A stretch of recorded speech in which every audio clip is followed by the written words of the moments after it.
आत्मवंदन वसुधाताई. आराधना ध्यान समूहातील सर्व बंधू भगिनींना नमस्कार. आराधना ध्यान समूहाद्वारे आयोजित गुरु परमात्मा परेशू या सदरात आजच्या आपल्या वक्त्या आहेत वसुधाताई वैद्य. आपल्याला संत गुलाबराव महाराज यांच्यावर संवाद साधणार आहेत. वसुधाताईंनी श्री संत गुलाबराव महाराज यांची अभंग रचना आणि पदरचना या विषयावर PhD केली आहे. तसेच MA मराठी, संस्कृत आणि शास्त्र या विषयांमध्ये त्यांनी MA केले व BEd केले आहे. नागपूर महानगरपालिका येथे शिक्षण विभागात माध्यमिक शिक्षक या पदावर 33 वर्षांपासून मराठी आणि सामाजिक शास्त्र या विषयांचे अध्यापन त्यांचे सुरू आहे. ताईंचे चंदन पाखरू, आठवणीतील कविता, वाणी तुकोबाची हे लेखसंग्रह संपादित आहेत. तसेच गम्माडी गंमत हा बाल कविता संग्रह, उनाड चौकडी ही बाल कादंबरी, वारी ही कादंबरी व निवडक वैदर्भीय लेखकांचे साहित्य त्यांचे संपादित आहे.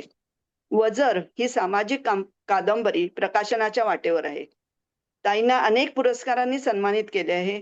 त्यातील काही पुरस्कार: पद्मगंधा प्रतिष्ठान नागपूर तर्फे उत्कृष्ट वाङ्मय पुरस्कार, विदर्भ साहित्य संघ तर्फे उत्कृष्ट कथा द्वितीय पुरस्कार, डॉक्टर राजेंद्र प्रसाद राज्यस्तरीय स्त्रीरत्न पुरस्कार, नागपूर मनपातर्फे आदर्श शिक्षक पुरस्कार इत्यादी. ताईंच्या अभंग मेघदूत या मराठी अनुवादित पुस्तकाला पद्मगंधा प्रतिष्ठान तर्फे मिलिंद ब्राह्मणकर स्मृती अनुवाद पुरस्कार, तसेच वारी या कादंबरीस साहित्य विहार संस्था, मराठी वाङ्मय परिषद, ज्ञानज्योत फाउंडेशन पुणे, दत्तात्रय कृष्णा सांडू प्रतिष्ठान पुरस्कार मिळाले आहेत. गम्माडी गंमत या बालकविता संग्रहास, उनाड चौकडी या बाल कादंबरीस पुरस्कार मिळाले आहेत. वसुधाताई दैनिक महाराष्ट्र टाइम्स मध्ये सगुण निर्गुण या सदरात स्तंभलेखन करतात. महाराष्ट्र राज्य पाठ्यपुस्तक निर्मिती मंडळ बालभारती पुणे येथे पाठ्यपुस्तक मंडळावर निवड व सहभाग ताईंचा आहे. उत्कृष्ट वक्त्या म्हणून विविध व्याख्यानमालेत, परिसंवादात, साहित्य संमेलनात ताई आमंत्रित असतात. संत साहित्यावर सर्वाधिक व्याख्याने ताईंनी सादर केली आहेत. आज संत गुलाबराव महाराज यांच्या अभंग रचनेबद्दल आपल्याला अधिक सखोल माहिती मिळेल अशी आशा मी करते व ताईंना विनंती करते की त्यांनी आपला संवाद सुरू करावा. धन्यवाद. नमामि सद्गुरुं शांतं सच्चिदानंद विग्रहं पूर्ण ब्रह्म परानंदम ईशम आळंदी वल्लभ. डॉक्टर प्रभाकर देशमुख शैक्षणिक आणि सामाजिक संस्थेच्या अंतर्गत शिक्षण, संस्कार आणि सेवा या ध्येयाप्रती आपली वाटचाल करणाऱ्या आराधना ध्यान समूहाद्वारे आयोजित गुरु परमात्मा परेशू या आपल्या सर्वांच्याच आवडत्या सदरात मी डॉक्टर वसुधा वैद्य आपल्या सर्वांना अभिवादन करते, नमस्कार करते. आज गुरु परमात्मा परेशू या अंतर्गत आपल्या समोर मी ज्यांच्यावर PhD केलेली आहे, ज्यांच्या साहित्याचा अभ्यास केलेला आहे, असे श्री संत गुलाबराव महाराज यांच्या भक्तिशास्त्राविषयी आपल्यासमोर काही विचार, तुम्हाला त्यांच्या त्या विचारांचा परिचय करून द्या. तुम्हाला एक काहीतरी आगळं वेगळं जे माहिती नाही आतापर्यंत अशा साहित्याचा परिचय मी तुम्हाला या आजच्या व्याख्यानाच्या मार्फत करून देणार. आशा करते की तुम्ही माझ्या वाणीला स्वीकारून कदाचित कोणाच्या मनात प्रश्न निर्माण झाले तर ते प्रश्नही तुम्ही मला विचारू शकता. मी त्याचं उत्तर देण्यास कटिबद्ध आहे आणि मी आता पुढच्या माझ्या विवेचनाला सुरुवात करते. जनरली जेव्हा मी कुठे हा विषय सांगते की मी गुलाबराव महाराजांवर PhD केली आहे, तेव्हा मला लोक विचारतात की कोण हे गुलाबराव महाराज, ते गुलाब बाबा का? म्हणजे पहिल्यांदा त्यांच्या ओठांवर शब्द येतो गुलाब बाबा. वास्तविक गुलाब बाबा आहेत ते एक चमत्कारिक बाबा आहे असं म्हणतात की जे बुवाबाजींच्या मागे वगैरे लागतात त्यांनी काही कसले चमत्कार केले असेल तर ते मला माहिती नाही, पण त्या बुवाबाजीच्या पठडीतले किंवा मांदियाळीतले हे गुलाबराव महाराज नाहीत. कुणी म्हणतात ते काटोलले एक आहेत गुलाब बाबा महाराज, तर ते आहेत का? तर ते पण नाही. तर हे आहेत अमरावती जिल्ह्यातील माधान येथे 6 जुलै 1881 ला ज्यांचा जन्म झाला असे गुलाब गुंडूजी मोहोड. यांचं सगळं संपूर्ण आयुष्य तिथेच गेलं. 9 महिन्याचं वय असताना त्यांचे डोळे आले आणि कायमचं अंधत्व आलं. हे त्यांच्यासाठी दुर्दैव होतं. पण जरी असे बाह्य डोळे जे आपण ज्या डोळ्यांनी बघतो ते डोळे जरी त्यांचे गेले, ते जरी हिरावून गेले असेल, तरी परमेश्वराने त्यांना त्यांची प्रज्ञारूपी चक्षु त्यांच्यामध्ये मात्र दिलेले. ते एक वरदान होतं. म्हणून त्यांना प्रज्ञाचक्षू गुलाबराव महाराज असं म्हणतात. तर हे प्रज्ञाचक्षू गुलाबराव महाराजांच्या एका विशिष्ट विचारांच्या विषयी आज आपण इथे जाणून घेणार आहोत. त्यांनी अद्वितीय असं एक मोठं काम केलं भक्तिशास्त्रामध्ये, की जे वाचून जे बघून आपण पण आश्चर्यचकित झाल्याशिवाय राहू शकत नाही. तर यांनी काय केलंय म्हणजे नेत्रहीनत्व आलं आणि शिवाय माधांसारखं खेड्यातील जीवन होतं आणि त्यातल्या त्यात त्यांच्या घरात शिक्षणाचाही अभाव होता आणि वय मिळालं अवघं 34 वर्ष. इतकं विपरीत असूनही सारी प्रतिकूल परिस्थिती असूनही त्यांनी जे काही ग्रंथलेखन केलंय, जे काही असामान्य असं साहित्य विचार संपदा आपल्या समाजासमोर पुस्तक रूपाने मांडली, ते मात्र सारं विस्मरणीय. म्हणून ते बाबा चमत्कारी किंवा असले बाबा नाहीत, तर ते एक विस्मयकारी कार्य करणारे एक संतच होऊन गेले आपल्या विदर्भातले. आपल्यासाठी ती अतिशय भूषणाची गोष्ट आहे. पण बराच समाज इतका मागे आहे की त्यांना गुलाबराव महाराजांबद्दल माहिती नाही. ज्ञानेश्वर महाराजांबद्दल माहिती आहे, तर ज्ञानेश्वर महाराजांना आपले वडील मानणारे, तात मानणारे आणि स्वतःला ज्ञानेश कन्या म्हणून घेणारे हेच ते गुलाबराव महाराज. भक्ती ही स्त्री रूपात राहून करता येते भगवंताशी, असं सांगून माधुर्य भक्तीचा पुरस्कार करणारे गुलाबराव महाराज. म्हणून ते मधुराद्वैताचार्य पण त्यांना म्हणतात. समाजामध्ये विशेषतः हिंदू समाजामध्ये जे विभिन्न घटक आहेत, त्या विभिन्न घटकांमध्ये आपापसामध्ये कुठलाही भेदभाव असू नये, द्वेषभाव असू नये, यासाठी सर्व धर्मांना समान मानण्याचं तंत्र त्यांनी सांगितलं. सर्व धर्मांचा, सर्व या पृथ्वी तलावरती जेवढे धर्म मानले जात आहेत, त्या सर्व धर्मांचा समन्वय त्यांनी केला, तोही शास्त्रीय पद्धतीने, असा तसा बरोबर नाही. म्हणून त्यांना सर्व धर्म समन्वय सुद्धा म्हणतात. त्यांनी आर्यांचं अस्तित्व स्वीकारलं. लोक म्हणतात की आर्य आपल्या भारतात नव्हते, आर्य बाहेरून आले. पण गुलाबराव महाराज म्हणतात की आर्य बाहेरून नाही आले, ते आपल्या भारतापासून तर युरोप पर्यंत पसरलेली एक सुसंस्कृत लोकांची मानवी वस्ती होती. ते आपल्या इथेच होते. ते कुठून बाहेरून आर्य नावाची कोणी विशेष व्यक्ती बाहेरून नाही आली. तर आर्य म्हणजे एक सुसंस्कृत माणूस, त्यांना पूर्वी आर्य म्हटलं जातं. तर हे असे जे काही बरेच सिद्धांत आहेत की जे आपण त्यांचं जेव्हा सगळे पुस्तकांचा जेव्हा आपण अभ्यास करतो, तेव्हा आपल्याला हे सगळं असं लक्षात येतं. त्यांनी डार्विनचा उत्क्रांतीवाद फोडून काढला. डार्विनने काय सांगितलं की माकडापासून माणसाची निर्मिती झाली, हे आपल्या सगळ्यांना माहिती, आपण विज्ञानात शिकलो. पण गुलाबराव महाराज म्हणतात की त्यांनी तो कसं फोडून काढला, की ते म्हणतात की जर माकडापासून माणूस झाला मी मान्य करतो, मग आज हजारो वर्ष झाले आहेत, मी जिवंत आहे किंवा माझ्या आधीचे लोक जिवंत होऊन गेलेत, पण कधी कोणी माकडापासून पुन्हा वानर झालेला, वानरापासून पुन्हा मानव झालेला मी तरी नाही पाहिजे. मग आज का होत नाही निर्मिती, असा प्रश्न ते डार्विनच्या उत्क्रांतीवादाला विचारतात. आणि याचं उत्तर कोणीही एकही सायंटिस्ट देऊ शकलं नाही आजपर्यंत नाही. हा एक महत्वाचा मुद्दा त्यांच्या बाबतीत प्रसिद्ध आहे. त्यांनी भारतीयांच्या उज्ज्वल इतिहासाची आणि शिक्षण परंपरेची इंग्रजांनी जी बुद्धी पुरस्कार, हेतू पुरस्कार जी वाट लावली, तुम्हालाही माहिती आहे की आपल्या शिक्षण व्यवस्थेची वाट सगळी इंग्रजांनी लावली, तर ती सुद्धा त्याचं सत्य त्यांनी उघडकीस आणलं की कशा प्रकारे त्यांनी आपल्या शिक्षणाला सुरुंग लावला, आपल्या शिक्षण पद्धतीला कसा सुरुंग लावला, हे त्यांनी सप्रमाण सिद्ध केलं. नुसतंच असं बरोबर नाही. तर एवढंच नव्हे, तर त्यांनी भक्तिशास्त्राची मांडणी केली. म्हणजे संतांनी सांगितलेला भक्ती मार्ग आणि शंकराचार्यांचा अद्वैत वेदांत, या दोन्ही यांचा त्यांनी सांगड घालून समन्वय करून नवीन भक्तिशास्त्राची मांडणी केली. हे जगासमोर खूप मोठं विशेष आहे. हा एक मूलगामी सिद्धांतच त्यांनी, विचारच त्यांनी जगासमोर, समाजासमोर, भक्ती वाङ्मयासमोर, अभ्यासकांसमोर, साहित्यिकांसमोर आणि ज्यांना ज्यांना या विषयांची आवड आहे त्या सगळ्यांच्या समोर हा एक आदर्श त्यांनी प्रस्थापित केला, भक्तिशास्त्राची निर्मिती करून. केवळ भक्तिशास्त्रच नाही, तर त्यांनी वेदांतावरती भाष्य केलं. सांख्य, योग, न्याय एवढंच नव्हे, तर आयुर्वेद, संगीत, साहित्य, शिक्षण, नाट्य, व्याकरण, कृषीशास्त्र, क्रीडा, लिपी, काय काय नाही, असा एकही विषय नाही की जो गुलाबराव महाराजांनी हाताळला नाही. प्रत्येक विषयावर त्यांनी सूत्र ग्रंथ लिहिली, भाष्य ग्रंथ लिहिली आणि तेही तर्काच्या चौकटीत राहून, असं तसं नाही, शास्त्रीय पद्धतीने मांडणी केली. अगदी पुढे जाऊन त्यांनी आपल्या लेखनातून वेद, पुराणे त्यानंतर रामायण, महाभारत, स्मृती या सर्व सर्व यामधल्या सगळ्या विचारांची संत वचनांच्या आधारे, म्हणजे संतांनी नंतर जे सांगितलं त्याच्या आधाराने समन्वय साधून केलेली शास्त्रीय मांडणी ही अगदी उल्लेखनीय आहे. आधुनिक काळात असं कोणताच लेखक, कुठला साहित्यिक करताना असं आढळत नाही. पण त्यांनी मात्र सर्व धर्माचा समन्वय राखून सर्व धर्म समन्वयाचार्य म्हणून ही उपाधी देखील मिळवली. त्यांचे हे जे सारे मौलिक विचार आहेत ना, ते असे 134 ग्रंथात शब्दबद्ध आहेत. एक दोन ग्रंथ नाहीत, 134 ग्रंथ आहेत. त्यांनी पत्र आणि समीक्षा मिळून 119 लिहिलेलं आहे. अभंग तर 2500च्या वर आहे. ज्या अभंग रचनेवर आणि पदरचनेवर मी अभ्यास केला, ती पदरचना 3500च्या वर आहे. 23,000 ओव्या लिहिलेल्या, 1250 1250 गीतं लिहिली आहेत. स्त्रीगीत, भक्तिगीत, आणखी विविध गीतं, विविध प्रसंगावर आधारित गीतं. त्यानंतर त्यांनी श्लोक वगैरे जे लिहिले ते 1000च्या वर आहेत.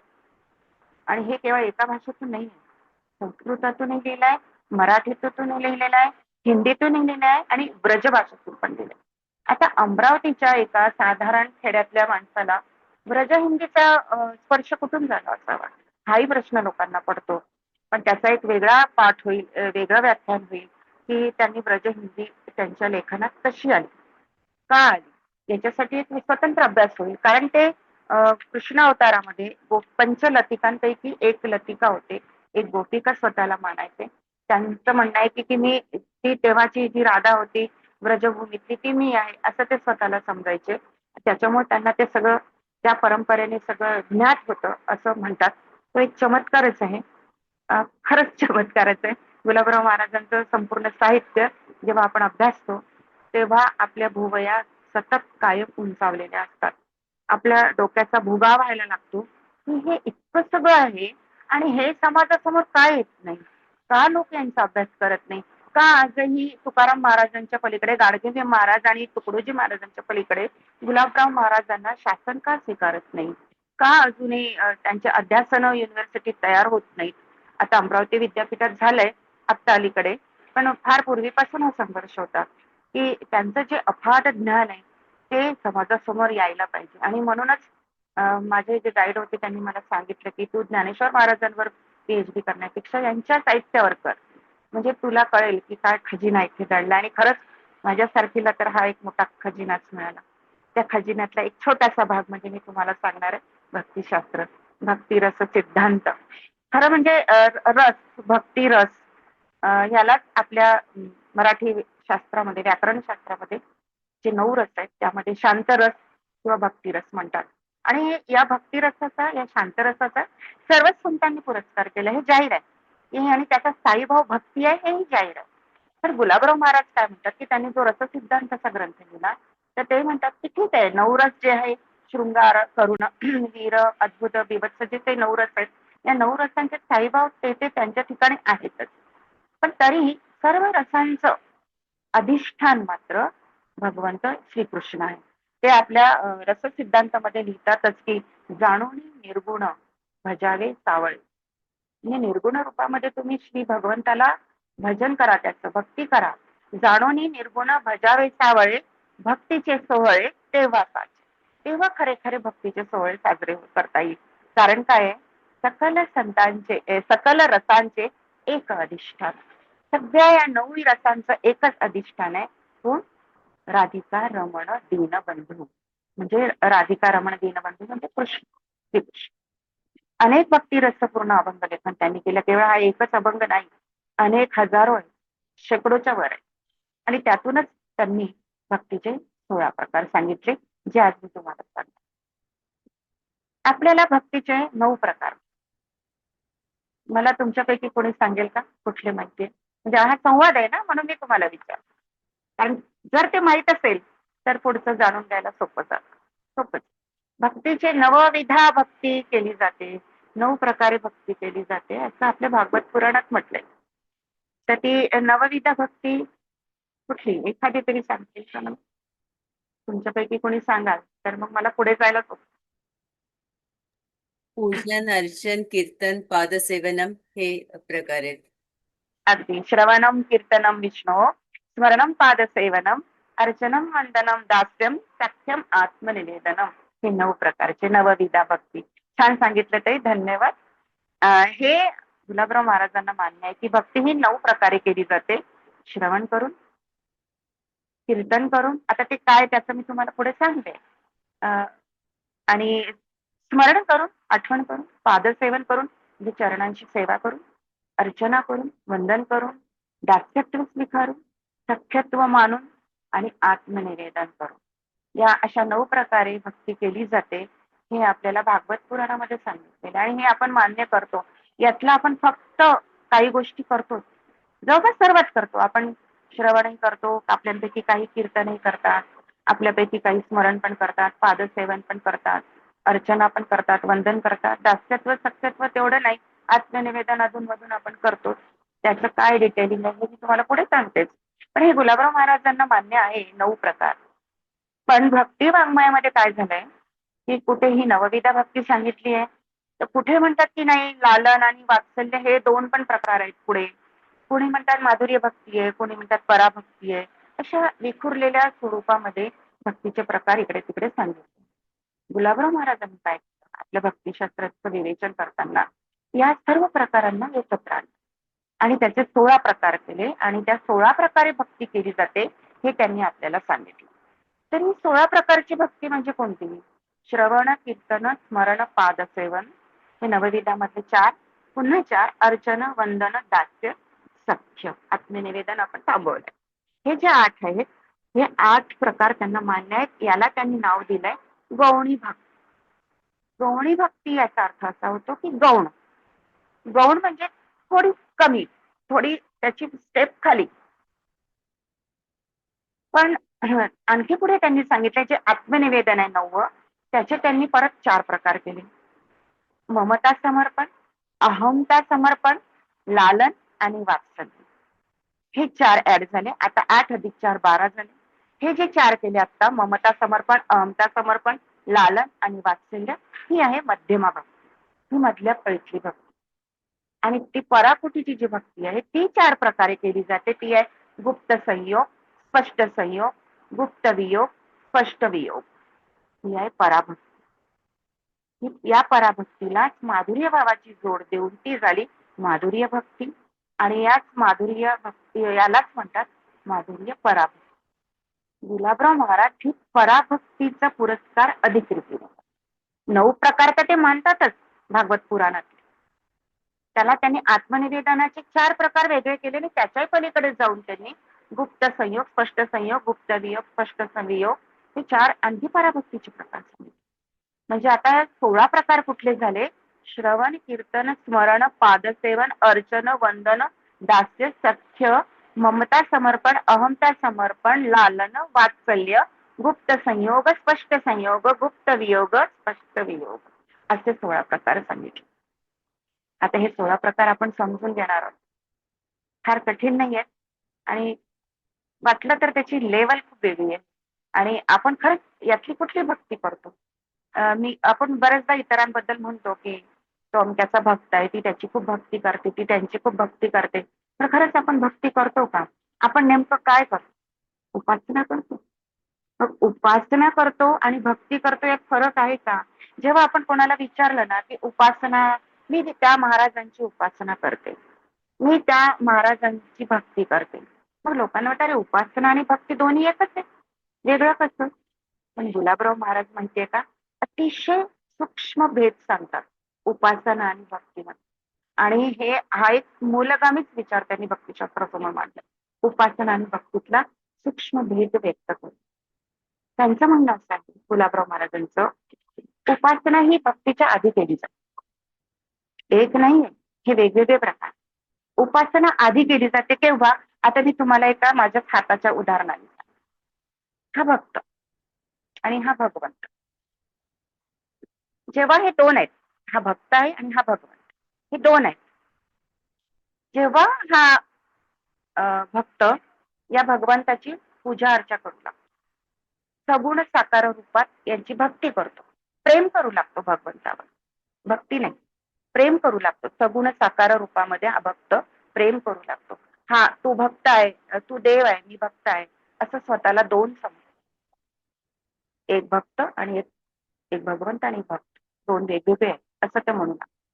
जेव्हा हे दोन असतो हे द्वैत झालं. जेव्हा हे द्वैत रूपात एखादा भक्त परमेश्वराच्या सगुण साकार रूपावर प्रेम करू लागतो ती असते उपासना. आणि जेव्हा या भक्ताच्या वृत्ती विकार प्रेम करू करता करता जेव्हा भक्ताच्या अंगी असलेले विकार वृत्ती या भगवंताला आलंबित करून उठतात आणि तो हळूहळू भगवंताच्या जवळ जाऊ लागतो. आधी तो जवळ गेलेला असतो थोडा थोडा म्हणून ते उपासना आसन म्हणजे परमेश्वराच्या गेलेला जवळ गेलेला म्हणून ते उपासना भक्ती नाही. आणि जेव्हा आपले विकार आणि वृत्ती या परमेश्वराला आलंबित करून उठतात तेव्हा तो परमेश्वराच्या अगदी अगदी जवळ पोहोचलेला असतो. अगदी जवळ ही असते भक्ती. इथे भक्ताला ज्ञान होऊ लागतो. थोड्या वेळात मग याच्या या सगुण रूपात प्रेम करणाऱ्यावरती हा भगवंत प्रसन्न होतो. आणि मग प्रसन्न झाल्यावर हा भक्त समाधी अवस्थेत पोहोचतो. आणि मग समाधी अवस्थेत पोहोचताना त्याच्या हृदयामध्ये त्याच्या शरीरामध्ये असे भावतरंग उमटू लागतात की मी म्हणजेच परमेश्वर परमेश्वर म्हणजेच मी. आता आधी दोन होते आता ते अद्वैत झाले. जेव्हा ही साधका अवस्था ही समाधी अवस्था प्राप्त होते तेव्हा जी केली जाते भगवंताच्या सगुण साकार रूपावर ती असते भक्ती. जेव्हा द्वैत असतं ती असते उपासना जे तुम्ही आम्ही करतो. आम्ही कधीच एकरूप होऊन भक्ती करत नाही. जेव्हा एखादा साधक अवस्थेत समाधी अवस्थेत पोहोचत तेव्हा परमेश्वर म्हणजे मी आणि मी म्हणजे परमेश्वर असं जेव्हा भक्त समजू लागतो तेव्हा ती असते भक्ती. याचाच अर्थ परमेश्वराचं ज्ञान होण्याच्या पूर्वी जी केली जाते ती उपासना आणि ज्ञानानंतर केली जाते ती भक्ती. असा एक सोपा साधा आहे. मग ही जी भक्ती केली जाते साधक अवस्थेत ही समाधी अवस्थेतली जी भक्ती असते ही भक्ती म्हणजे पराभक्ती. त्या भक्तीचे महाराजांनी 12 प्रकार वेगळे सांगितले. जेव्हा हे 4 प्रकारवरचे आहेत श्रवण कीर्तन स्मरण पादसेवन अर्चन वंदन दास्य सख्य जे 8 प्रकार आहे याला गुलाबराव महाराजांनी गौणी भक्ती म्हटलेलं आहे. कारण त्यामध्ये द्वैत असतं तेव्हा परमेश्वराचं ज्ञान झालेलं नसतं.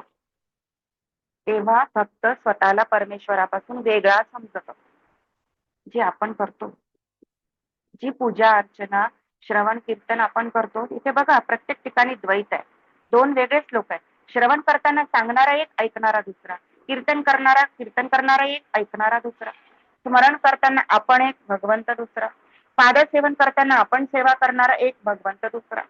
अर्चना करताना आपण एक भगवंत दुसरा. इथे ती एकरूपाची भावनाच नसते. मी परमेश्वराच्या पायावर पाणी टाकतो मूर्तीवर पाणी घालतो असं जेव्हा आपण म्हणतो तेव्हा परमेश्वराला आपण वेगळंच मानतो.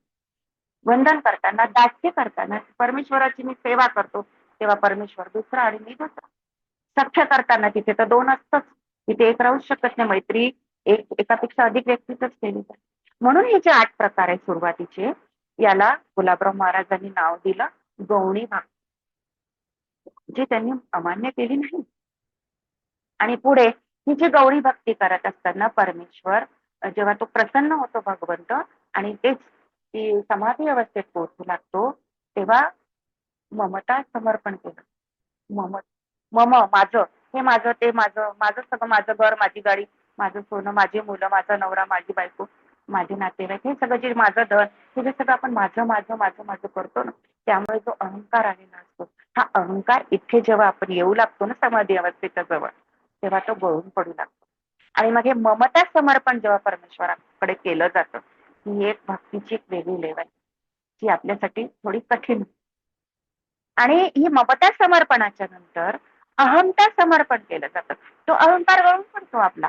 माझा जो एवढा आहे मी माझं हा जो मी पण आहे हा गळून पडतो. आपण दाराशी जेव्हा एखाद्याचे जातो की नाही दार बंद असतं आणि आपण बेल वाजवतो किंवा पूर्वीच्या काळात टकटक करायची जी पद्धत होती तेव्हा आतली व्यक्ती विचारायची कोण आहे तेव्हा आपण म्हणायचं मी. हा जो मी असतो ना हा मीपणा खूप कठीण असतो. ह्या मीपणाचं ह्या ममत्वाचं समर्पण या समाधी अवस्थेत गेल्या जात असताना केलं जातं. ही भक्ती असते. मग आपला अहंकार गळून पडतो म्हणजे अहंकाराचं समर्पण केलं. अहमता समर्पण. आणि मग अशा वेळेला आपण आपला जो परमेश्वर आहे तो माझी आई आहे, माझे बाबा आहे, अशी भावना आपल्या मनात येतो आणि मी त्याचं बाळ असं म्हणून सारे लाड आपण पूर्ण करून घेऊ लागतो. ते असते लालन. आणि मग परमेश्वर लाड पुरवतो आपल्या वत्साचे, आपल्या भक्ताचे. कधी कधी ह्याच्या उलट भक्ती केली जाते या समाधी अवस्थेत असताना. स्वतःला आई म्हणून घेतो भक्त आणि परमेश्वराला आपलं बाळ आणि मग त्या नात्याने ती भक्ती केली जाते. ती असे वास्तव्य भक्ती. मग ही ममता समर्पण, अहमता समर्पण, लालन आणि वात्सल्य ही आहे मधल्या प्रकारची समाधी अवस्थेजवळची भक्ती. ही उपासना नाही आहे, ही भक्ती आहे. ही आहे मध्यमा भक्ती. आणि मग त्यानंतरची येते गुप्त संयोग. ते मी तुम्हाला थोड्या वेळात सांगतेच की कशी असते, काय असते ही भक्ती गुप्त संयोगाची. स्पष्ट संयोग, गुप्त वियोग आणि स्पष्ट वियोग ही असते पराभक्ती. यामध्ये परमेश्वर आणि आपण दोन्ही एकरूप झालेलो, वेगळं भासतच. कसं ते सांगू का तुम्हाला? एक छानसं उदाहरण आहे. कशी ही समाधी अवस्था येते, कशी ही शेवटची पराभक्ती असते. आणि याला गुलाबराव महाराजांनी माधुर्य भक्तीची जोड दिली. हा माधुर्य भाव म्हणजे काय तो पण मी तुम्हाला सांगते. ही पराभक्ती म्हणजे कशी? आता बघा, मी खास तुम्हाला सांगण्यासाठी हे कंकण म्हणजे घातलंय कडं. जेव्हा आपण ह्या कड्याकडे बघतो तेव्हा तुमच्या लक्षात येतं की हे सोनं आहे. माफ करा, हे सोन्याचं नाहीये, पण तुम्हाला दाखवण्यासाठी घातलंय. तर आपल्याला वाटतं की अरे हे सोन्याचं कड आहे. जेव्हा या कड्याकडे आपण जेव्हा बघतो किंवा या कंकणाकडे आपण जेव्हा बघतो तेव्हा आपल्या डोळ्यापुढून सोनं जातं का? सोनं अदृश्य होतं का? नाही, सोनं राहत. जेव्हा आपण म्हणू की हे सोन्याचं कड आहे तेव्हा सोनं याच्याकडे निर्देश करत असताना आपल्या डोळ्यापुढून कड अदृश्य होतं का? नाही. पण मग सोनं आणि कड ह्या तर दोन वेगळ्या गोष्टी आहेत. मग ही जी आपली भावना असते ना की जेव्हा आपण कड्याकडे बघतो तेव्हा सोनं अदृश्य होत नाही, जेव्हा सोन्याकडे बघतो तेव्हा कड अदृश्य होत नाही, कारण हे दोन्ही इतके एकरूप आहे की त्यांना आपण वेगळं करूच शकत नाही. ही जी भावना असते ना की परमेश्वराकडे बघताना भक्त वेगळा होत नाही, भक्ताकडे बघताना परमेश्वर वेगळा होत नाही. भक्त आणि परमेश्वर दोन्ही एक असतात. बिलकुल एक. ही असते पराभक्ती, सुप्रीम लेवल ऑफ भक्ती. ही महाराजांनी मान्य केली, स्वतः स्थापित केली, स्वतः सांगितली आणि याचा पुरस्कार ते आपल्या पूर्ण भक्तिशास्त्रातून करतात. याला त्यांनी माधुर्य भावाची खूण दिली. तर आता हा माधुर्य भाव म्हणजे काय? माधुर्य भाव म्हणजे मधुर भाव, गोड भाव, जो एका पत्नीच्या ठिकाणी आपल्या पतीसाठी असतो, एका पतीच्या ठिकाणी आपल्या पत्नीसाठी. ज्या समर्पित भावनेने पत्नी आपल्या पतीशी रत होते, प्रेम करू लागते किंवा त्याला आपलं मानते किंवा त्याच्यासाठी काहीही करायला तयार होते, जो एकरूपत्वाचा भाव असतो, की जेव्हा पत्नीला वाटते की मी माझ्या पतीशिवाय अपूर्ण आहे, मी नाहीच, माझ्या आयुष्याला अर्थच नाही, असंच भावना पतीला आपल्या पत्नीविषयी वाटते. जेव्हा हा जो मधुर भाव असतो पती पत्नीमध्ये, पती पत्नीच्या नात्यामध्ये, त्यांच्या सगळ्या आचरणामध्ये, वागण्यामध्ये, बोलण्यामध्ये जो एकरूपता असते, तीच एकरूपता, तोच मधुर भाव परमेश्वराच्या ठिकाणी भक्ताच्या रूपात असतो. भक्त जेव्हा आपली भक्ती करत असतो तेव्हा ह्याच भावनेने करत असतो, ती असते माधुर्य भक्ती. स्त्री रूपात राहून भक्ती केली जाते परमेश्वराला पुरुष म्हणून, पती म्हणून, आणि आपण त्याची पत्नी स्वतःला मानून घेऊन ही जी भक्ती केली जाते ती असते माधुर्य पराभक्ती, जी गुलाबराव महाराजांनी सांगितली. आणि त्याच्यासाठी ते व्रत करायचे कात्यायनी, स्त्री रूपात राहून अगदी पूर्ण स्त्री वेश ते धारण करायचे आणि मी श्रीकृष्ण पत्नी आहे या भावनेने ते श्रीकृष्णाची भक्ती करायचे, ते व्रत करायचे. जार बुद्धीने म्हणजे स्त्री बुद्धीने आपण भक्ती करू शकतो हे गुलाबराव महाराजांनी प्रथम सांगितलं, म्हणून ते मधुराद्वैताचे आहेत, म्हणून त्यांना मधुराद्वैत. या माधुर्य भावाने भक्ती करावी, केली जाते, करावीच असं त्यांचं म्हणणं नाही, करता येते असं त्यांनी सिद्ध केलं सप्रमाण. आणि मग त्यातून हे 16 प्रकार निर्माण झाले. तर या 16 प्रकारांमधली जी पहिला प्रकार आहे तो आहे श्रवण. श्रवणाबद्दल तुम्हाला सगळ्यांना माहिती आहे की मी तुम्हाला आता सांगितलं सगळे गौणी म्हणजे कोणते, जिथे द्वैत असतं, मध्यमामध्ये 4 आणि पुढचे 4 हे जे मध्यमा भक्ती आणि पराभक्ती. थोडासा हा भाग क्लिष्ट वाटतो आपल्याला समजून घेताना, पण मी तुम्हाला माझ्या हाताच्या द्वारे समजून सांगितलं तर मला असं वाटतं की तुम्हाला ते लक्षात आलं असेल.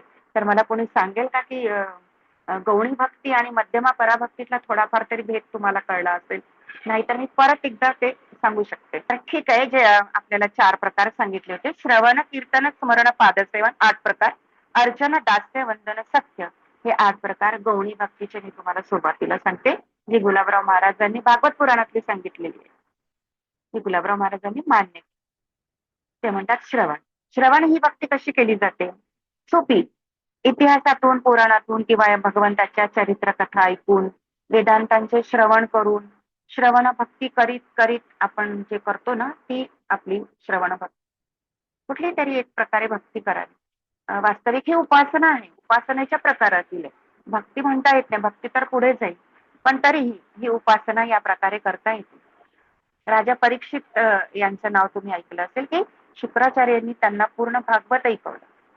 ती त्यांची श्रवण भक्ती होती राजा परीक्षिताची. आणि हे सर्व ऐकून राजाने 7 दिवसात स्वतःचा उद्धार करून घेतला. आणि मग तेव्हापासून श्रीमद भागवत हे सगळ्या समाजासाठी उपलब्ध झालं. तर हे राजा परीक्षिताचं उदाहरण जे आहे ती आहे श्रवण भक्तीचं उदाहरण. त्यानंतर कीर्तन. भगवंताच्या लीला किंवा ज्ञान, वैराग्य किंवा त्यांचं अवतार कार्य ऐकून तेच पुन्हा आपण पुढच्या पिढीला, पुढील व्यक्तींना किंवा इतरांना विविध प्रकारे प्रमाण देऊन वर्णन करून सांगणे म्हणजे कीर्तनरूपी भक्ती. नामस्मरण हा पुढचा भाग झाला.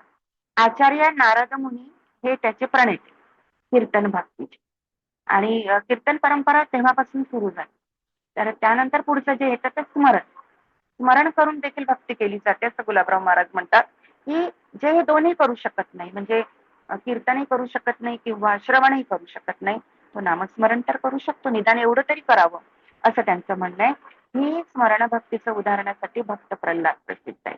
त्यांनी सतत श्री विष्णूचं नामस्मरण केलं आणि मग प्रसन्न होऊन भगवंताने त्यांचं संरक्षण केलं. कसं? नृसिंहाच्या अवतारामध्ये येऊन. आणि भक्त प्रल्हाद म्हणून आजही आपण त्यांचं नाव घेतो, ते त्यांच्या स्मरण भक्ती. पादसेवन. पादसेवन चरणाची सेवा. संत हेच ईश्वर आहे, त्यांच्या चरणाची सेवा करावी म्हणून, किंवा त्याचे वाहन धरावं आणि अखंड सेवा करीत राहावं म्हणजे पादसेवन. श्री लक्ष्मी क्षीरसागरात श्री विष्णू आणि शेषावर विराजमान असलेले श्री विष्णू यांच्या चरणांचं संवाहन करीत असताना आपल्याला दिसते. त्या पादसेवनाचं एक उत्कृष्ट उदाहरण म्हणजे श्री विष्णू, श्री लक्ष्मी. आणि दुसरे उदाहरण आपण माहिती आपल्याला रामभक्त भरत, त्यांचा भाऊ, जे पादुकांची सेवा केली त्यांनी आणि रक्षण केलं पूर्ण राज्याचं. आणि रामाच्या पुढे त्यांनी नतमस्तक झाले आणि त्यांना गुरुच मानले. तर हे जे उदाहरणं दिलेली आहेत ही सगळी पादसेवनाची. पुढे आहे अर्चना, वंदन. अर्चना म्हणजे अर्चना करणे, जे आपण रोज करतो आपल्या घरी.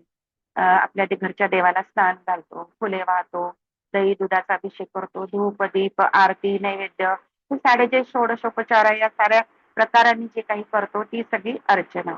जेव्हा मी भक्त असा अहंकार आपल्यामध्ये निर्माण होतो की मी देवाचा भक्त आहे, मी भक्ती करतो, मी भक्ती करते असा अहंकार आपल्यामध्ये निर्माण होतो, तेव्हा आपण त्यांना वंदन करा, नमन करा. मग ही वंदन भक्ती झाली. तो अहंकार आपला गळून पडू लागतो. आपल्यामध्ये आपोआप लहानपण, मी लहान, मी तेव्हा मी बघतो हा जो अहंकार असतो तो हळूहळू गळून पडतो. उदाहरणार्थ अक्रूर तुम्हाला असेल की जेव्हा अक्रूराने भगवंताची पावले धुळीत उमटलेली पाहिली, ज्या अक्रूराला श्रीकृष्णाला मारायला पाठवलं, तेव्हा त्यांनी पावले तिथे धुळीत पडलेली पाहिली, तेव्हा त्यांना प्रेमाचं भरतं आलं आणि त्यांनी त्या मार्गावरच पावले उमटलेल्या धुळीमध्ये लोळण घेतली अक्षरशः अक्रूराने. आणि ती वंदन भक्ती त्या धुळ. आजही तुम्ही बघा, पंढरपूरला लोक जातात, जेव्हा रिंगण केलं जातं, वारकरी वारीमध्ये जेव्हा रिंगण घातलं जातं, तेव्हा ज्या धुळीवरून मातीवरून तो माऊलींचा अश्व फिरतो, तेव्हा तो निघून गेल्यानंतर ते वारकरी तिथली माती उचलतात आणि आपल्या कपाळाला असा टिळा म्हणून लावतात. ते नमन, तो वंदन हा भक्ती प्रकारच आहे. ही भक्त प्रकार वंदन अर्चन ह्या भक्ती प्रकाराचं उत्कृष्ट उदाहरण म्हणजे अक्रूराचं उदाहरण मी तुम्हाला आता सांगितलं. आणि त्यानंतरचं जे 8वं आहे ते आहे सख्य. सख्यासाठी श्रीकृष्ण आणि अर्जुन यांच्यासारखं दुसरं उदाहरण नाही. जेव्हा भगवंतच आपला सखा असतो तिथे काय कमी असतं हे तुम्ही महाभारतात पाहिलेलंच आहे. तेव्हा तो आपल्या भक्ताला जेव्हा सखाच आपला जर परमेश्वर असेल तर तो आपल्या भक्ताला उच्च स्थानावर, परमार्थाच्या उच्च स्थानावर नेऊन कायम बसव. आणि मग अशा प्रकारची ही जी 8 प्रकारची भक्ती ही गौणी भक्ती आहे. इथे द्वैत असतं. इथे भगवंत आणि भक्त दोन वेगवेगळे. ही जी गौणी भक्तीच्या प्रकाराचे पुढचे हे 8 प्रकाराच्या पुढे एक 9वा प्रकार जो राहिलाय ना, आत्मनिवेदन, त्याला आता गुलाबराव महाराजांनी मध्यम भक्तीच्या रूपात आणलं आणि त्याचे 4 प्रकार केले. तेच एक ममता समर्पण, म्हणजे हे सगळं माझं आहे, हे जे माझं आहे हे आता माझं नाही, मी माझ्या भगवंताचं झालं. बळीराजा आठवत असेल तुम्हाला वामन अवतारात, सर्व आपलं भगवंताला देऊन टाकलं त्यांनी. हे माझं नाही, आधी माझं होतं, आता माझं नाही, असं जेव्हा बळीराजाला वाटलं, ते ममता, मम म्हणजे माझं सगळं काही जे आहे ते माझ्या भगवंताचं आहे, अशी भावना जेव्हा आपल्यामध्ये निर्माण होते ते असते ममता समर्पण. त्यानंतर आहे अहंता समर्पण. अहम, मीपणा. हो, हे सगळं शेवटी मीपणामध्ये खूप असतं. आणि हा मीपणा जेव्हा कळतो ना, तेव्हा आपल्याला खरं साक्षात परमेश्वर.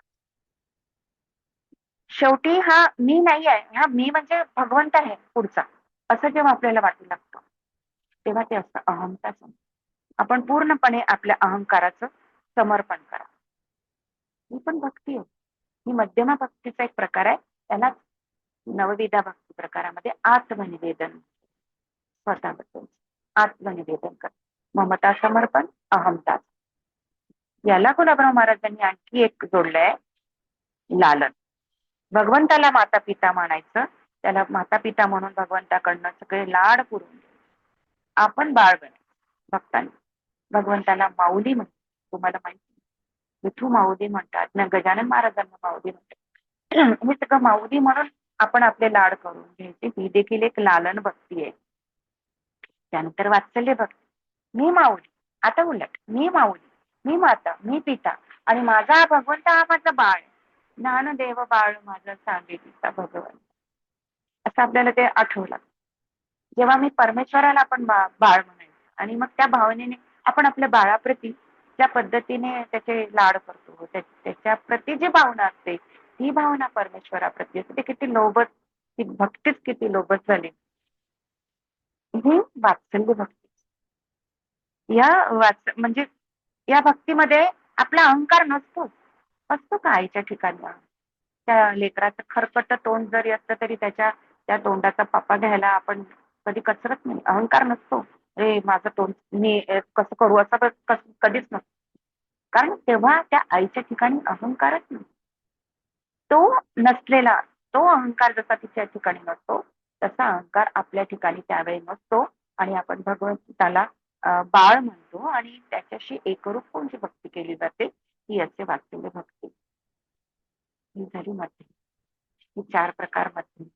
आणि याला जर माधुर्याची जोड दिली तर ते होईल पुढच्या 4 प्रकार. माधुर्य भक्ती, जो मी मगाशी तुम्हाला माधुर्य भाव सांगितला. आपल्या भाषेत बोलायला गेलं की रोमॅन्टिक आपण असं म्हणू शकतो, पण नाही. हे रोमॅन्टिक आपल्या भाषेतला जो रोमॅन्टिकपणा जो आहे ना, तो अतिशय वेगळा आहे. तो शारीरिक, म्हणजे तो ऐहिक आहे. तो आपण त्याला वेगळा अर्थ देतो. पण इथे जे आता सांगतायत गुलाबराव महाराज ते अतिशय वेगळं आहे. ते जे पुढचे माधुर्य भक्तीची जोड दिलेली जी पराभक्ती आहे ती आहे गुप्त संयोग. दुसरा आहे स्पष्ट संयोग. संयोग म्हणजे मिलन, बस इतकं सोपं आहे लक्षात ठेवायला. संयोग म्हणजे मिलन. मग आता गुप्त संयोग म्हणजे काय? जेव्हा भक्त स्वतः स्त्री हो, अर्थात एखादा भक्त स्त्री असेल तर त्या देवाला, देव पुरुषाला पुरुष मानेल तर आवाज वेगळा. पण पुरुष जेव्हा भक्ती करत असेल तेव्हा स्वतःला स्त्री मानायचं आणि मग त्या जार बुद्धीने हृदयातल्या हृदयातच मनोमन प्रेम क्रीडा भगवंतासोबत करायच्या. भगवंताला आपली प्रेयसी मानायची, आपला प्रियकर मानायचा आणि मग त्या भावनेने एक प्रेयसी प्रियकराप्रती किंवा एक पत्नी एका पतीप्रती जी भावना ठेवते त्या भावनेने त्या भगवंताच्या सगुण साकार रूपावर प्रेम करू लागतो. म्हणजे गुप्त संयोग, मनातल्या मनात परमेश्वराशी मिलन घडवून आणते. आणि मग हा हृदयातला जो अनुभव येतो, माझ्या हृदयात भगवंत आहे.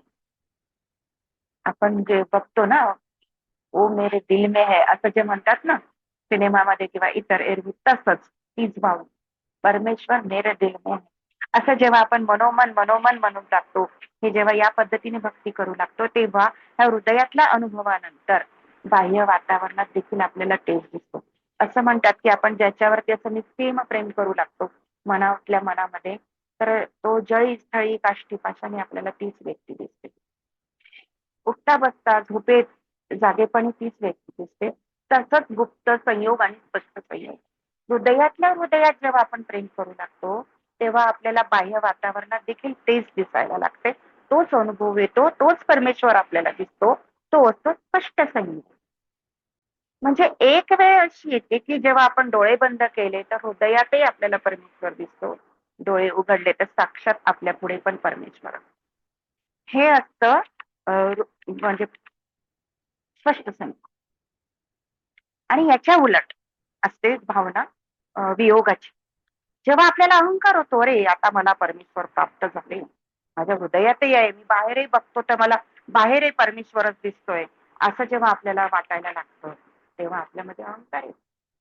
हा, मला परमेश्वर मिळाला, हा अहंकार येतो. आणि मग या अहंकारामध्ये काय होते, या अहंकाराने परमेश्वर जो असतो ना आपल्या हृदयातला, तो अंतर्धान पावतो.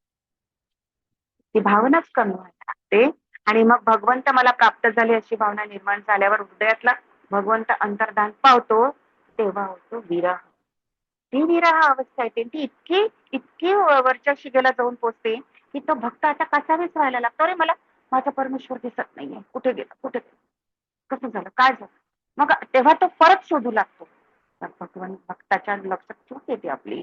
आणि मग आल्यानंतर तो परत माधुर्य भक्तीने पुन्हा भगवंतावरती त्याच त्याच्या सगुण साकार रूपावर परत प्रेम करू लागतो. आणि मग परमेश्वर त्याला आपलं दर्शन देतो. हा झाला गुप्त वियोग, हृदयात दिसायला लागतो. आणि मग जेव्हा हृदयातला परमेश्वर अंतर्धान पावतो, तेव्हा तो भक्त त्याला बाहेर शोधू लागतो. हृदयात दिसत नाही, कासावीस होतो, व्याकुळ होतो, विरहावस्थेत जातो. मग तो त्याला बाहेर शोधू लागतो. स्पष्ट संयोगामध्ये तो त्याला बाहेर पाहिलं, डोळे उघडले की परमेश्वर दिसतो, डोळे बंद केले की हृदयात परमेश्वर दिसू लागतो. जेव्हा विरहाची वेळ येते, गुप्त वियोगामध्ये आत्मतला परमेश्वर अंतर्धान पावतो, तेव्हा तो बाहेर शोधतो, तेव्हा त्याला बाहेरही दिसत नाही. अंतर्बाह्य कुठेच त्याला परमेश्वर दिसत नाही. ही जी अंतर्बाह्य जी विरह अवस्था असते, भक्त व्याकुळ कारुण्य रसाने भरलेली ही विरह अवस्था, ती शिगेला पोचते, तेव्हा भगवंताला कळवळा येतो आणि ते मग भगवान आपल्या भक्तापुढे आविर्भूत होतात, प्रकट होतात. आणि मग तेव्हा ती जी भक्ती, ती जी भाव, तो जो भाव पाडतो, तो असतो स्पष्ट वियोग. गुप्त संयोग, स्पष्ट संयोग, गुप्त वियोग, स्पष्ट वियोग, या चारही अवस्थेत भक्ती करणे म्हणजे माधुर्य पराभक्ती होय. यात मिलन आणि विरह अशा दोन्ही अवस्था भक्ताच्या ठिकाणी असतात. मिलनातून आणि विरहातूनही भक्ती कशी केली जाते याचं हे उदाहरण, हेच महाराज आपल्याला सांगतात. हेच त्यांची माधुर्य पराभक्ती. अशा प्रकारे ते भक्तीचे हे 16 प्रकार सांगून गुलाबराव महाराजांनी भक्तिशास्त्रात एक मोलाची भर घातली, अतिशय महत्वाची भर घातली, ही सगळ्या अभ्यासकांसाठी अतिशय उपयुक्त ठरते. महाराज अद्वैत भक्ती मानतात, शंकराचार्यांची अद्वैत, पण त्यांनी एक म्हणजे अद्वैत भक्तीला अनुसरूनच ही मध्यमा, इथे अद्वैत असतं ना, इथे परमेश्वर आणि भक्त असं दोन कोणीच राहत. मी तुम्हाला आधी सांगितलं की जेव्हा गौडी भक्ती जी 8 प्रकारे केली जाते, त्याच्यामध्ये मात्र हे दोन्ही वेगवेगळे असतात. पण जेव्हापासून ममता समर्पण, अहंता समर्पण, लालन, वात्सल्य, गुप्त संयोग, स्पष्ट संयोग, गुप्त वियोग, स्पष्ट वियोग, हे जे 8 प्रकार आहेत, या 8 प्रकारासाठी मात्र अद्वैत अशीच अवस्था, ही समाधी अवस्था असते. या समाधी अवस्थेत, या साधका अवस्थेत जी केली जाते ही खरी भक्ती.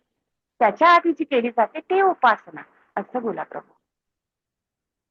आता यांनी अद्वैत भक्तीसाठी एक एक महत्वाचा भाग गुलाबराव महाराजांच्या बाबतीत मला सांगायचे, तो म्हणजे अनध्यस्त विवर्ताचा सिद्धांत. त्यांनी अद्वैताचा विषय निघाला आणि आपल्या जो वेळ आहे म्हणून मी तुम्हाला तो मुद्दा सांगते. की शंकराचार्यांनी काय सांगितलंय की जेव्हा अधिष्ठान असतं एखाद्या वस्तूचं, तेव्हा आपल्याला जोपर्यंत अज्ञान असतं आपल्यामध्ये तोपर्यंत आपल्याला त्या वस्तूचं ज्ञान होत नाही. तिथे भास निर्माण. अंधारामध्ये जर एखादी दोरी असेल पडलेली तर आपल्याला तिथे तो सापासारखं भासू लागतो. तो विवर्त निर्माण होतो. अध्यस्त विवर्त म्हणजे त्या वस्तूच्या ठिकाणी आपल्याला भास निर्माण. अध्यस्त म्हणजे अधीनस्थ, तिथे असलेली वस्तू, त्याच्या ठिकाणी जे विवर्त निर्माण होतो, जो भास निर्माण होतो तो. पण जेव्हा आपल्याला तिथे प्रकाश पडल्यावरती आपल्या लक्षात येतं की अरे ही दोरी नाहीये, अरे हा साप नाहीये, इथे दोरी आहे. ज्ञान झालं आपल्याला. आणि मग ज्ञान झाल्याबरोबर दोरी बाजूला पडली, आपल्याला साप बाजूला पडला, आपल्याला दोरी दिसायला लागली. जेव्हा ही दोरीचं ज्ञान झालं तेव्हा जो सापाचा भास होत होता तो दूर झाला.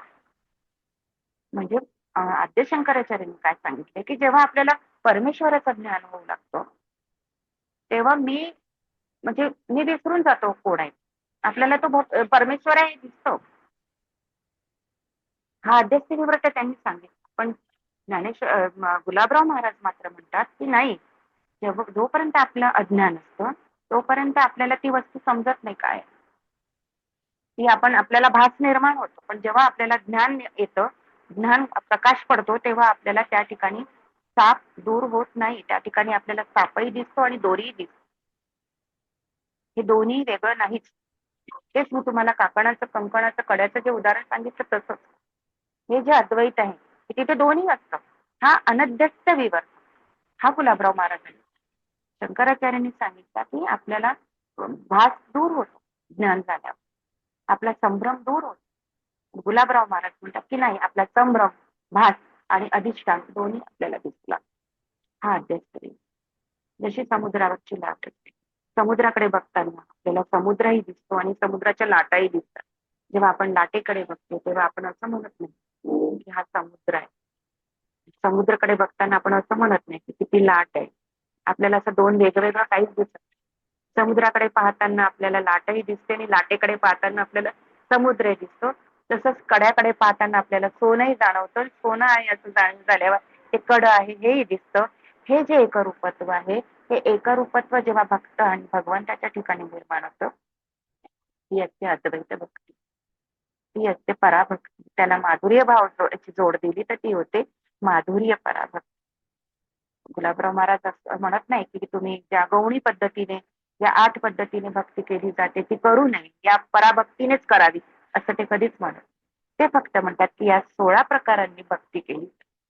हे भक्तिशास्त्र त्यांचं अतिशय शास्त्रीय पद्धतीने संपूर्ण भक्ती रस सिद्धांत या ग्रंथात त्यांनी मांडलेला आहे. त्या ग्रंथाचा जर आपण अभ्यास केला तर आपल्याला हे व्यवस्थित आणि छान अति चांगल्या पद्धतीने. तर गुलाबराव महाराजांच्या भक्तिशास्त्राबद्दल मला तुम्हाला एवढंच सांगायचं होतं. मला आशा करते की तुम्हाला छानपैकी समजून घेतलं असणार. आपल्या जवळजवळ 15 मिनिट आहे. तुम्हाला काही विचारायचं असल्यास विचारू शकता. तोपर्यंत आयोजकांचे आभार मानते. त्यांनी मला इथे आमंत्रित केलं, एवढ्या सुंदर विषयावर बोलण्याविषयी सांगितलं, त्या सर्वांचे मी आभार. आपण जेवढे उपस्थित आहात सर्वांनी माझं ऐकून घेतलं त्या सर्वांचे मी मनापासून आभार मानते आणि माझ्या वाणीला पुरताच इथे या क्षणापुरता विराम देते. हे खूप खूप छान. भक्तीचे 16 प्रकार, एक वेगळे गुलाबराव महाराज मला समजले आज. जसं आमची आशा होती तसंच पूर्ण, म्हणजे इच्छा पूर्ण झाली. अजूनही धन्यवाद. त्याच्याबद्दल जाणून जाणून घ्यायला आम्हाला खूप आवडेल. कारण हे खूपच नक्कीच. शॉर्टमध्ये असं वाटतंय. तो खूप तुम्ही वेगळा विषय आणि अभंगांच्या द्वारे वगैरे आपल्याला सांगता आलं असतं. पण यांचा हा मुळात मुद्दा समजून घ्यायला मलाच खूप उशीर लागला.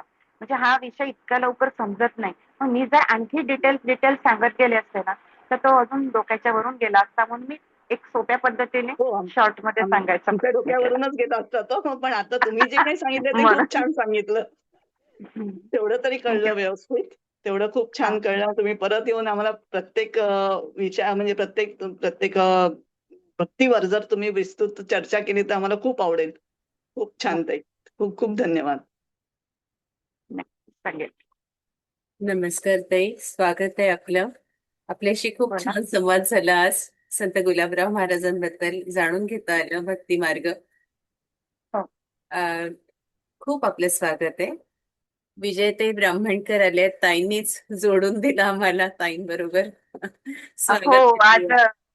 मी विचारलं वर्षा छोटेला की आपली नावं कोणी दिली, तर म्हणाले विजयाताई ब्राह्मणकर. धन्यवाद विजयाताई. छान सांगितलं ग वसुधाताई. मी वर्षा. अच्छा, अरे वा वा. दिसत नाही तुझा व्हिडिओ बंद आहे. हं. हा थोडं क्लिष्ट आहे, म्हणजे एका याच्यात हो अगदीच आहे. काय? हा, पण ती पराभक्तीचं थोडस मला, म्हणजे अद्वैतामध्ये हं. येते का पराभक्ती? हो, अद्वैत शंकराचार्यांचा अद्वैत सिद्धांत आणि माधुर्य भाव ह्या दोन गोष्टींचे समन्वय करून त्यांनी माधुर्य पराभक्ती सांगितली. पराभक्ती म्हणजेच अद्वैत. अच्छा, म्हणजे अद्वैतामध्येच येते ते. हा, आणि समाधी अद्वैत अवस्था, एकरूपत्व. एकरूपत्व. हा. म्हणजे परमेश्वर म्हणजेच मी आणि मी म्हणजेच परमेश्वर, अशी भावना जेव्हा साधकाच्या मनात निर्माण होते आणि मग त्या समाधी अवस्थेत तो देवाच्या सगुण साकार रूपावरती प्रेम करू लागतो, ती असते पराभक्ती. म्हणजे आत्मा प्लस परमात्मा असं. हा, जीव आणि ब्रह्म एकच होतो. जीव आणि ब्रह्म एकच. हं. अच्छा, म्हणजे ती समाधी अहम अवस्था. हा, अहम ब्रह्मास्मी आपण म्हणतो ना, हम्म. हम्म. आणि तत्वमसी सुरुवातीला वगैरे जे थोडीशी गुलाबराव महाराजांचं जन्मस्थळ आणि हे सांगितलं असतं तर खूप आवडलं असतं, कारण जन्मस्थळ सांगितलं ना. सांगितलं का? अच्छा, मी थोडी लेट झाली का? अच्छा अच्छा. सांगितलं ना, त्यांचा जन्म माधान 6 हा, जुलै 9 माधांचं महिन्याचे आहे. असताना त्यांना आणि अंतत्व आलं. अजूनही त्यांच्या सगळ्या स्मृती आणि हे सगळं तिथे व्यवस्थित आहे सगळं. आहे ते त्यांनी मादानला ते मंदिरच आहे, समाधी. माधांचं मंदिरच आहे. आणि आम्ही आणि चांदूर पाहिलंय ते. बाजारला पुस्तक आहेत. चांदूर बाजारला बरीच पुस्तकं वाचायला मिळतात. एक गर्भगृह आहे. गर्भगृह म्हणजे जिथे ते बसायचे ना महाराज, गुलाबराव हम्म, महाराज. ती हम्म, जागा एवढी सुंदर आहे, म्हणजे मी स्वतः पाहिली. ती एवढी हम्म. सुंदर आहे, एवढं शांत वाटतं, म्हणजे तिथं काही फॅन नाही किंवा काही नाही, पण ते एवढं शांत हो, वाटतं ना. मग ती वेव्स किंवा ते वाईब्स जे असतात ना, ते ते तेच आपल्याला महत्वाचं. जाणवतात एक तिथे. ऊर्जा असते ती त्यांच्या हा, ती त्याची. ती ऊर्जा घेण्यासाठीच तर जायचं असते तिथे. आणि अं, तुझा हा PhD चा विषय होता, त्यामुळे तुला तो छान प्रकारे मांडता आला. हो, छान प्रकारे नाही सांगतायत. मला आता असं वाटलं की आणखी थोडं काही गोष्टी घ्यायला पाहिजे होते. मांडायला हवं. मला आधी वेळेचा असा अंदाज नाही आला. छान. आणि रुचाताईंनी हे जे काही उपक्रम सुरू केले ना, हा खरंच खूप सुंदर आहे. त्या निमित्ताने खरंच. वेगवेगळे विषय हो, हाताळले जात आहेत. आणि आजकाल संत साहित्यांवर म्हणा किंवा एखाद्या विभूतींवरती संवाद साधणं फार कठीण झालं. असे कार्यक्रम नाहीच करत कोणी. अगदी. हम्म. काही कुणाचे प्रश्न नाही आहेत, तर नाही आहेत. इथेच रजा घेतो आम्ही. हो, मी पण खूप खूप धन्यवाद देतो. पुन्हा भेटूया ताई. जय श्रीराम. नक्की. जय श्रीराम.